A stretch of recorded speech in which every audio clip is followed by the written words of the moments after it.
पाकिस्तान की तरफ से जो ये ट्वीट केजरीवाल के सपोर्ट में आ रहे हैं, इसको किस तरीके से देखते हैं? केजरीवाल की भ्रष्टाचारी राजनीति में देश के दुश्मन पाकिस्तान भी समर्थन में उतरा है। तो आप समझ लीजिए, जो हम पहले दिन से कह रहे थे कि प्रतिबंधित संगठनों से, आतंकवादी संगठनों से पैसा लेने वाले अरविंद केजरीवाल देश के दुश्मन देशों से मिले हुए हैं और इनकी राजनीति में जो विदेशी फंडिंग है उसका बहुत बड़ा योगदान है।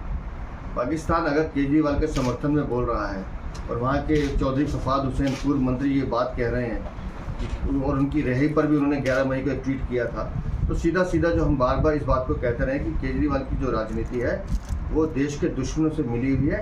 और मैं तो एक सवाल पूछना चाहता हूँ, 5 चरण के चुनाव हिंदुस्तान में हो गए, इससे पहले तो किसी का बयान नहीं आया। आज जब दिल्ली का चुनाव हो रहा है, जब केजरीवाल का चुनाव होना है, तो ही पाकिस्तान बीच में क्यों आया? तो समझ लीजिए कि सीधा सीधा केजरीवाल की पीठ पर पाकिस्तान का हाथ है, देश के दुश्मनों का हाथ है और केजरीवाल देश के दुश्मनों की गोद में बैठे हुए हैं। सर, हालांकि केजरीवाल ने इस ट्वीट पर तुरंत रिप्लाई भी किया और उन्होंने कहा है कि वो कम से कम इन मसलों की चिंता ना करें। सफाई की जरूरत नहीं है।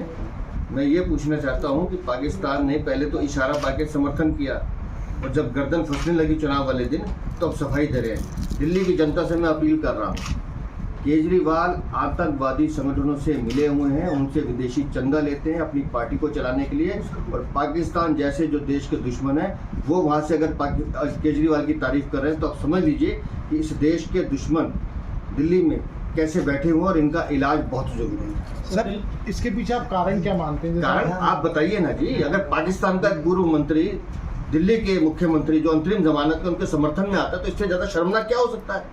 सीधा सीधा आप मिले हुए हैं, आप उनसे बात करते हैं, आप उनसे पैसा लेते हैं, इससे ज़्यादा दिल्ली के लिए शर्मनाक क्या हो सकता है?